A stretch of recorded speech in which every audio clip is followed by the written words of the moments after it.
This is the barn of a New England farmer named Thomas R. Goss. He is a widower with one child. He is a breeder of fine Guernsey cattle, fat Hampshire hogs. But listen.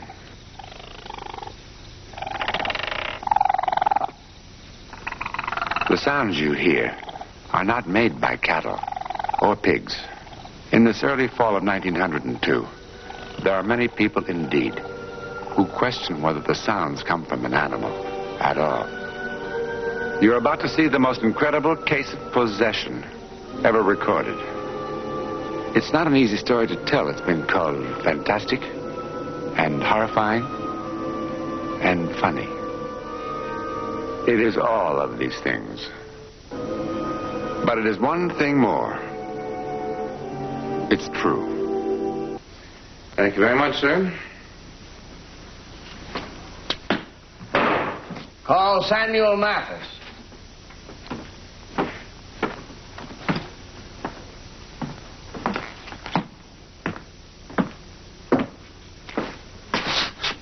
As you know, Mr. Mathers, after 3 days, the prosecution has still been unable to find a single juror who is without bias. I devoutly hope we'll have better luck with you. If not, I will move that Judge French try these defendants on the charge of arson without a jury. For no matter what the attitude of the town, they are indeed guilty of arson. Guilty of Christian piety, not arson. That will do, Mr. Marlott. I apologize for the outburst, Your Honor. What is your full name, please? Samuel Mathis. Where do you live? Here in this village. The exact address. 13 Sutter Street. How long have you lived here? All my life. Do you know any of the defendants? Yes, I know all of them. How long have you known them? Oh, as long as I can remember. And, Mr. Goss? Mr. Corning? Yeah. I'm Brian Christopher. Want to wire your paper. Mr. Christopher. You're the only reporter to show up. Do you recognize... Well, how many did you invite, Mr. Serious one? 10. This is a very important thing to this village. Mr. Mathis. But not to the village of New York or Boston or Providence. You came? I was sent by an editor with a warm sense of humor. I don't understand. You said something about demons in your wire, sir? Yes? And was it a demon who burned down this poor man's barn? Men burned it down to kill a demon. That's their defense? It is. And you were aware of certain events... They're fools. that have occurred in the Why? many years... Because they can't win. Why not? referring to trials... And because, Mr. Christopher, nobody will take them seriously. This is 1902, not 1690. In the hills, sir. Those dates sometimes are closer together than you'd think. I'm not that close, sir. And are you descended from or in any way connected with any witch or warlock executed in the Commonwealth of Massachusetts? I am not. Do you believe that there were witches in Massachusetts? I believe that there are witches here. Witches, Mr. Mathers? Or harmless and persecuted old women? Witches. Your Honor, prosecution challenges this juryman. He's unacceptable. You may step down, Mr. Mathis. You've about used up everybody in this town. Your Honor, I move that you try the case without a jury. The prosecuting attorney and the attorney for the defense will confer with me in my chambers. Witches? Are they serious? Deadly serious. Come, I'll show you. Well, there's the barn. What's left of it? Goody. It'll be built again. It's been burned and rebuilt before. Oh, when? 1691, first time. In the beginning, it was a two-room house owned by a spinster named Betty Randall. What do you think a witch should look like? I wouldn't know. Tall, pointed hat, sunken mouth, nose up. Betty Randall was 22. She had hair the color of corn, eyes as black as pitch, a figure that set women to screaming with rage. She was brilliant and beautiful. She was burned to death in this house, her own house, because two 12-year-old girls called her a witch. You've made quite a study of Mrs. Randall, haven't you? She was my great aunt, 6 generations removed, I had a wish to study her, and I had the time. That's the gift of the sea. Time to read and think. You were a sailor. 18 years, captain of the China Run. Well, any more questions, Mr. Corning? Or are you now ready to meet Roger? Roger who? You mean the demon? Well, the girl keeps Roger in her room now. Come along, I'll introduce you to Goss.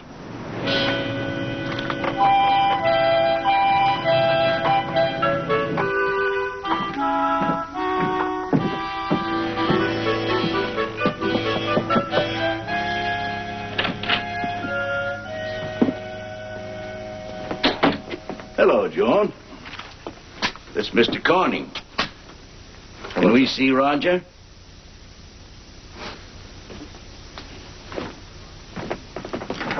Goss.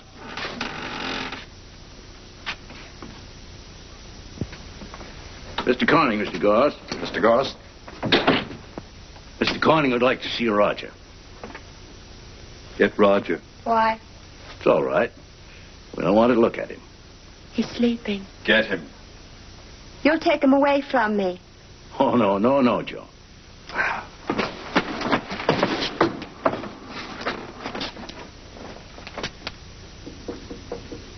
Roger, 9.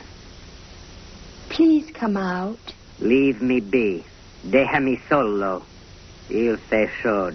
Ich wünsche ein Zimmer mit Bad. What's that? Well, first he said in French, it's hot.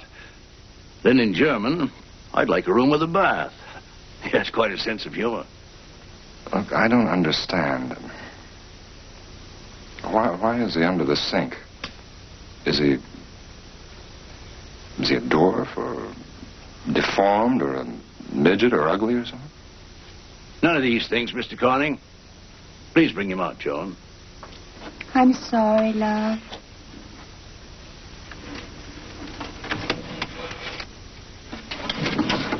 Come on, baby. Nil consuetudine majus. What is it? You're not much of a woodsman, Mr. Corning. It's a raccoon.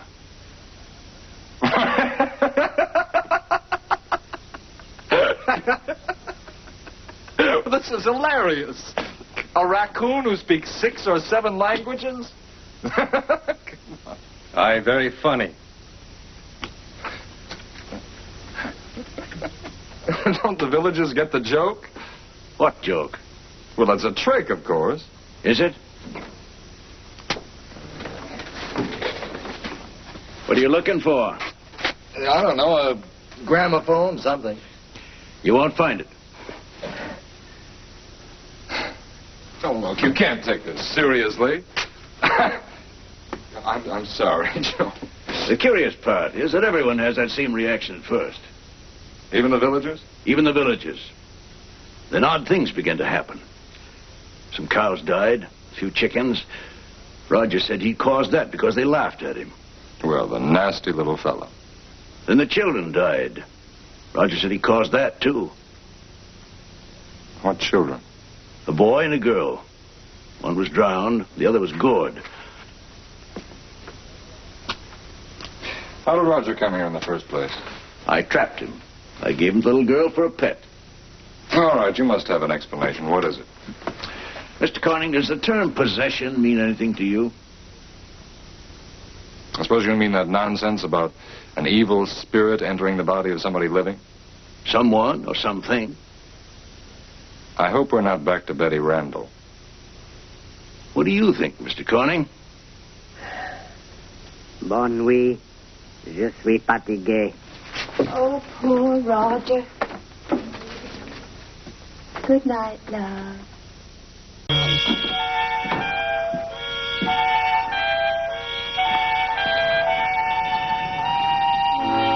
Morning.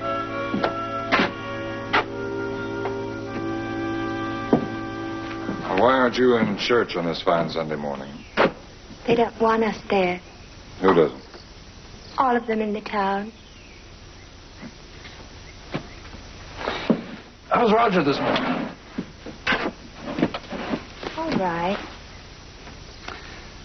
Joan, Roger never seems very talkative when Mr. Christopher is away, does he? It was kind of Mr. Christopher to bring you, Roger, wasn't it? I never had a pet before. Once I had a doll. It was made of paper. It blew away, I think. John, tell me about Mr. Christopher. He has a tattoo on his arm. He knows all about sharks.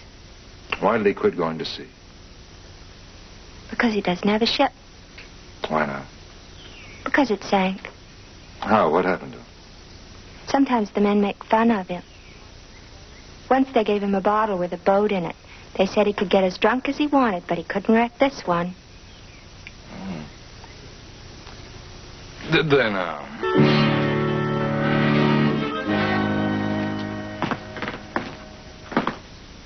Mr. Corning? Oh, yes, Dr. Grimes. You compose a most provocative wire, Mr. Corning.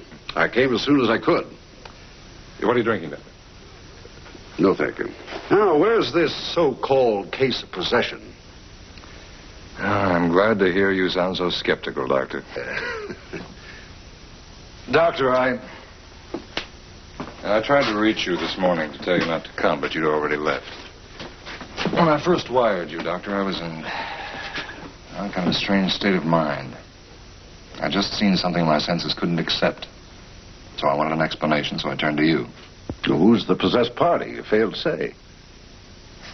I was ashamed to say. In heaven's name, why? Well, because it's an animal. Oh, my word. Oh, hold on. You said it spoke. Is it a parrot? No, it's a raccoon, Doctor. Oh, no. Isn't that splendid? So you see why I was a little hesitant to... Oh, indeed, yes. Of course, you realize it's utterly impossible. I mean, the vocal cords, the tongue... It is funny, Doctor, but it's cruel, too. There's already been barn burning. I pray the men were caught. Yes, the trial's due to end today, but the hating won't end, Doctor. You see, a cruel joke is being played on the people of this village. Well, do you know by whom? Yes. A man by the name of Christopher. He's been bitterly hurt by the people of this village. Now he's getting even. It was he who found the animal in the first place. He's well educated. He speaks several languages. And I'd be willing to bet my last dime he's also an accomplished ventriloquist. Although where he learned that, I don't know. Well, one is very often born with a gift of ventriloquism. Well, in any case, I would like to have a chat with our little raccoon friend. You just have time to stop by the farm before the court opens. Any policeman can point out the way to you. You aren't coming? No, well, I think I'm going back to Providence for now, Doctor. What I've seen around here has made me a little bit sick. But I may stop by on my way to the station. Yeah, try by all means. Good luck to you, Doctor. Thank you. Oh, sorry. My fault. What's this I hear about you going back to Providence, Corning? You can't leave till the trial's over. They'll be found guilty. There'll be a riot in this village like nothing you've ever seen in your life. That'll suit you right down to a T, won't it? I couldn't care less about these savages. It's the animal. Oh, come on, man. The game is over. The joke is played out. What joke? Your P.T. Barnum sideshow. Your black-eyed blonde witch and her Gabby raccoon. And before I leave here, I'm going to tell that child and her father all about their friend, Mr. Christopher.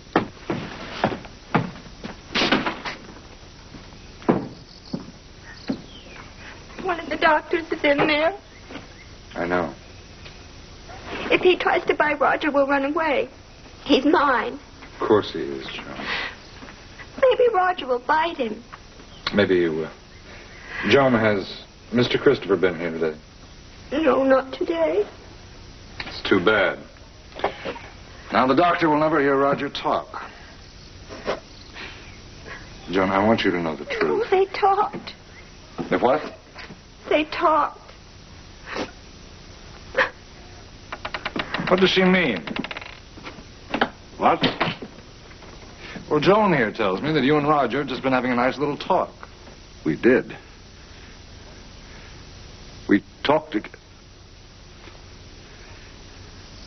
We talked together for 15 minutes in classical Greek.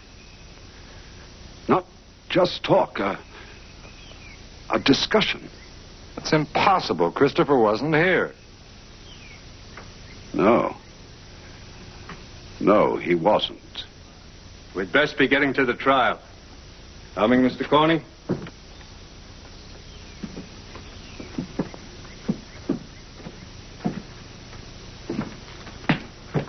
Christopher wasn't there. It was always a simple one. Whether John Marlott, Emery Link, and John James did, in fact, set fire to the Goss barn as charged. Certainly, supernatural hearsay was not evidence and was not admissible. Therefore, since each of the defendants has admitted his guilt, this court finds John Marlott, Emery Link, and John James guilty of arson as charged. Have you anything to say before sentence is passed? Aye. You can do what you want with us now. It doesn't matter. Samuel, does it matter? No!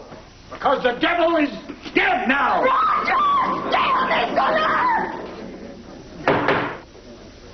Déjame sola. Quelle heure est-il? Bringe den Wagen. So, Ci dice, popolo, dice, veramente sei un posa. Perché lei è un mostro. Pieno di confusione, d'errore. He who speaks of the people speaks of a madman. The people is a monster. Tirez le rideau. La farce est jouée. Denn allen sich aufbracht auf Erden. all guilt is avenged upon earth.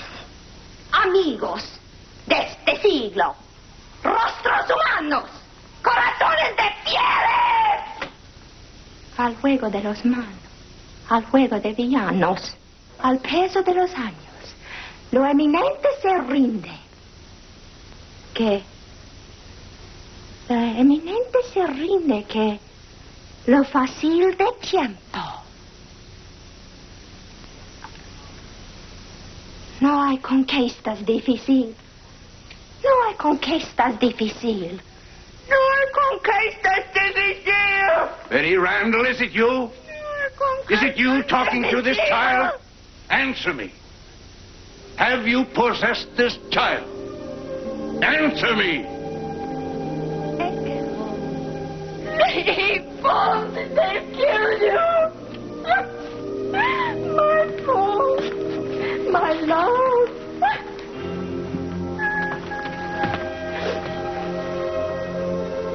She was the one. All the time, she was the one. Come away. Come away, death. And in sad cypress let me be laid. Fly away, breath. I am slain by a fair, cruel maid. Fly away, breath. I'm slain by a fair, cruel maid. No, of course it wasn't the raccoon who spoke 7 languages, including classical Latin and Greek. It was a young girl who had never been to school in her entire life. Who was Joan Goss? Was she one of the world's geniuses? Or one of the world's most tormented souls? Or both? We shall never know, because 6 months after the trial, she was dead. She didn't die in a burning barn like Betty Randall 3 centuries before her. She died in a cool hospital burning with scarlet fever. In that little New England town, there are some who still claim that Joan Goss was indeed possessed by the spirit of Betty Randall, who was in so many ways like her. And sadly, there are a few who say it's a good thing she died so young, before, as they say, she could do any real harm, or before science could really investigate her. When in the world will we ever be strong enough to face that which we don't understand? But without fear. Face it with hope.